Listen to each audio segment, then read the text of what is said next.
Long time ago, there lived a young girl named Ladi. She was beautiful like the morning sun, with bright eyes, full of dreams, and a spirit as wide as the wind. Her mother, Mama Ronke, was a wise woman known across the village for her strength, advice, and kindness.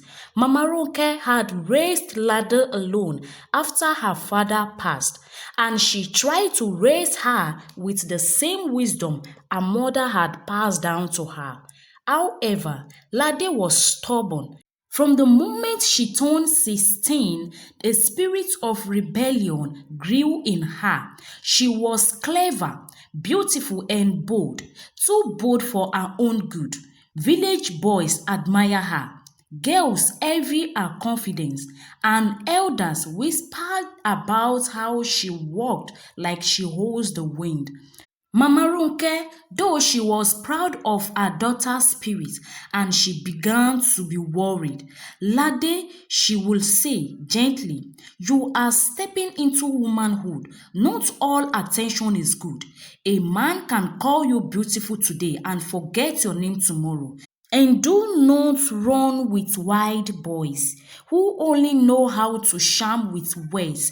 Your heart is not something to gamble with." However, Lade will roll her eyes. "Mother, times have changed. I am not you. Let me live my own life." One afternoon, after she came back from a friend's house late, "Why are you just coming back home now? I am telling you to be careful." However, Lade was tired of all the warnings. "Mother, your time has passed now," she snapped. "You don't know what it's like now. You married a man who take care of goats. I want someone who is exposed, someone who know how to enjoy life." That evening, Mama Ronke sat quietly, her hand moving constantly over the basket she was weaving. "Enjoyment without wisdom," she said, "is a fire in a dry grass. It burns fast and destroyed everything." There was one boy in the village named Kayode who wore sharp clothes and had a silver tongue. He was older, with stories of the city of motorcycle, money, and freedom. Lade was captivated. Her mother warned her, "Those boys' words are like sugarcane, sweet at first, but they rot your teeth in the end." However, Lade didn't listen. Her days became filled with secrets. She would disappear from home after house chores, laughing with Kayode by the stream, riding on his bicycle through the village, returning with dust on her legs, with stories on her tongue. Mama Ronke's friend came to their house. Mama Ronke was in front of the house peeling cassava all by herself. "Where is your daughter?" she asked. Then she lifted up her head and discovered she had disappeared. "Wait, she was here just now." Then her friend sat. "I am here because of your daughter. Hope all is well," Mama Ronke asked.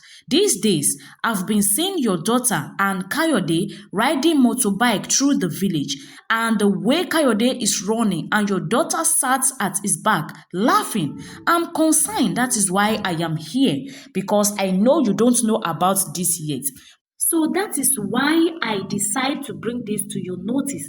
Mama Ronke was shocked. "You mean my daughter Lade with Kayode?" she asked. Lade didn't return until her mother finished peeling the cassava. "That boy has no land," Mama Ronke said. "No work, no future.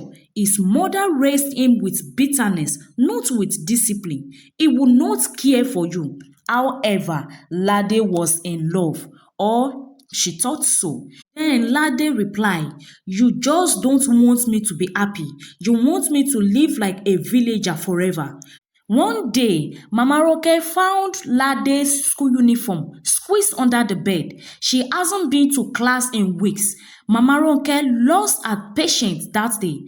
Education is your weapon, Mama cried. Why are you throwing it away for a boy who can't even buy you soap? Ladi shouted back at her mother. I love him. Mama, I love Kayode. You can't stop me. She walked out of the house angrily. The whole village knew of the argument. Some elders tried to speak to her. Even the headmistress of the local school came to their house. However, Ladi was like a river that had broken its banks, and no one was able to control her. She began sneaking out to meet Kayode, and she began sleeping out on some nights, returning only in the morning with excuses. Her mother cried one night beside the fire, holding her late husband's picture. She has chosen her path, as she whispered to her husband picture. All I can do now is to wait for the storm to pass. And before long, Ladi's belly began to grow. At first, she tried to hide it. However, the truth has legs. It works even when you try to bury it. When she saw that she can't hide it anymore, one day Ladi stood before her mother with boldness in her eyes and said, I am pregnant and I am moving to Kayode's house. Whether you like it or not, Ladi refused to apologize to her mother. I will live with Kayode. We will raise this child together, she said boldly. Mama Ronke said nothing. She didn't slap her. She didn't even raise her voice. She simply walked into the room, packed some few clothes, and handed them to her daughter. Take this. You will need them when the world shows you its teeth, the village women whispered. Children pointed. Mama Ronke wept. And with no hug, no goodbye, Ladi turned her back on the only woman who had ever truly loved her and walked into a life she wasn't prepared for. From the moment Ladi stepped into the compound, Mama Titi made it clear she was not welcome. There was no greeting in the house, no smile, just a long, disapproving look that said it all. You are a mistake. Ladi bumped her leg on the chair. Mama Titi looked up sharply. Are you blind? You came here like a thief in the night, Mama Titi snapped. The first evening that Ladi arrived, no wedding, no ceremony, no respect. What kind of a girl are you? Ladi, who was tired from the long journey and carrying the weight of her unborn child, said nothing. She thought things might improve once the baby came. She was wrong. Life with Kayode in his mother's home was tolerable, but soon the marks fell. Kayode rarely stayed home, and his mother, Mama Titi, a bitter woman. Mama Titi made life a living prison. Mama Titi gave her rules. You will wake before 5 a.m., sweep the yard, fetch water from the river, cook, watch, clean. If she made a mistake, a slap will follow. No one in the house saw her as wife. She was a burden to them. Her once glowing skin became rough. Her laughter faded.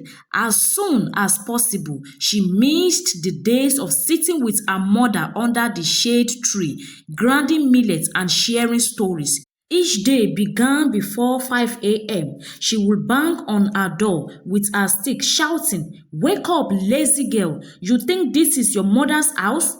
Ladi was heavily pregnant. Ladi was forced to sweep the compound, fetch firewood, and carry water from the stream half a mile away from the house. Whenever she came late, Mama Titi would run insults. You walk like a sick goat. Who told you to get pregnant when you were not ready to be a wife? One afternoon, Ladi asked for a rest after she nearly collapsed. Mama Titi spit on the ground. Even cows don't rest until the sun sets. You will walk until you gave birth on the floor. Food was another weapon. Mama Titi will cook delicious meals, cassava, beans and meat. However, she will give Ladi only the bone or burnt food. She is eating two people's food. Mama Titi will tell her visitors mockingly, she better feed herself with her pride. One evening, Mama Titi returned back from a meeting and Lade greeted her. Have you forgotten that there's no greeting between me and you in this house? And don't look at me properly in the face like that. You are just a girl who brought shame to my family.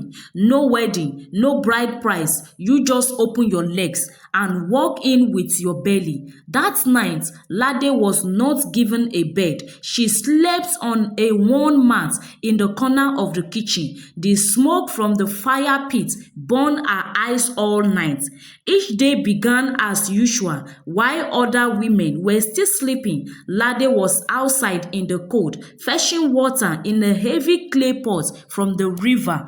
Her back ached, her leg swallow, and if she delay anything, even little, Mama Titi will shout, "You lazy girl, you think being pregnant means you are a queen? You want to sit like a hen all day?" One day, she was very hungry. "Mama, I've been working since morning. I'm hungry." Mama gave her just plain porridge with no salt and single boiled plantain and threw dirty clothes at her. "You think you will eat my food for free? And you think I will wash this because you open your legs too soon? Wash them or go back to where you came from." Lade will cry silently as she scrubbed clothes on the stone behind the house, tears mixing with the soap water. Kayode, who had once sweet-talked Lade under the moonlight, changed completely. Kayode offered no help. He stayed out late, drunk, laughing with friends, while Lade nursed the pain of a lonely pregnancy and a growing fear. If the baby kick and Lade reacts in pain, Mama Titi will say, "Let it kick. That is the child of a man who doesn't even care about you." He stayed away for days, returning home drunk and impatient. He never defended her, and whenever she complained, he would shout, "You think I am your mother? Deal with it." One day, Lade was cooking millet when the baby started to kick her in the womb hardly, and she accidentally burned the porridge. Mama Titi stormed in, shouting, "You want to burn my kitchen too?" She grabbed the hot cooking stick and struck Lade's back with it. The pain made her scream, but no one came. That night, she cried bitterly into her wrapper, rocking back and front whispering her mother's name like a prayer. Minutes later, she went into labor. Mama Titi refused to call for help. "Why should I waste my money on you? Go scream like a wild girl you are." A neighbor woman heard Lade's crying, came and helped deliver the baby. Mama Titi refused to touch the child, "A cursed child, born of shame," she said. Lade's after-birth days were the worst. Weeks still bleeding and exhausted, she was expected to cook, clean and fetch water with a baby tied to her back. As the baby cried and Lade tried to breastfeed him, Mama Titi threw a shoe at her. "Shut that thing up. If I hear another sound, I will throw you both out." The worst moment came one stormy afternoon when Lade forgot to buy salt when returning from the river. Mama Titi locked her out of the house, shouting, "Let the rain teach you how to think, useless girl." Lade was soaked and trembling. Lade stood outside the house for hours, shielding her baby with her wrapper. Her feet were cracked. Her spirit was shattered. She sat under a tree, staring into the stormy sky. "Why didn't I listen to you, my mother? Mama, I was wrong. Please forgive me." That night, without telling anyone, Lade tied her baby to her back and walked home in the dark. Her feet were dirty, her clothes tear. However, her heart was heavier than all the rain in the sky. When she finally arrived to her house, she found her mother sitting by the fire preparing cassava. Lade knelt at the doorway. "Mama," she said, tears rolling down from her face. I was foolish. I should have listened to you. Please forgive me, Mama. Mama Ronke looked at her, then at the child in her arm. She stood up slowly, walked over, and lifted the baby. Shy, she said to the crying child. Your grandmother is here. Then she turned to her daughter. Have you seen how it tastes like? Had the world really shows you how it works? Ladi was just weeping, shaking and nodding her head. Welcome home, Ladi, Mama said. And from that day, Mama Ronke helped raise her grandson, and Ladi humbled by life, listen more and speak with care. She learned that wisdom is not old-fashioned. It is the light that helps you to see ahead, especially when your heart is blind. Listen to those who have walked the path before you. Love is not just sweet, it is responsibility, patience, and truth. Thank you for watching this video. Kindly share your thoughts with me in the comment section. What lesson did you learn from this story? Share this story with your loved ones and please subscribe if you've not done so until I bring another story your way. Bye.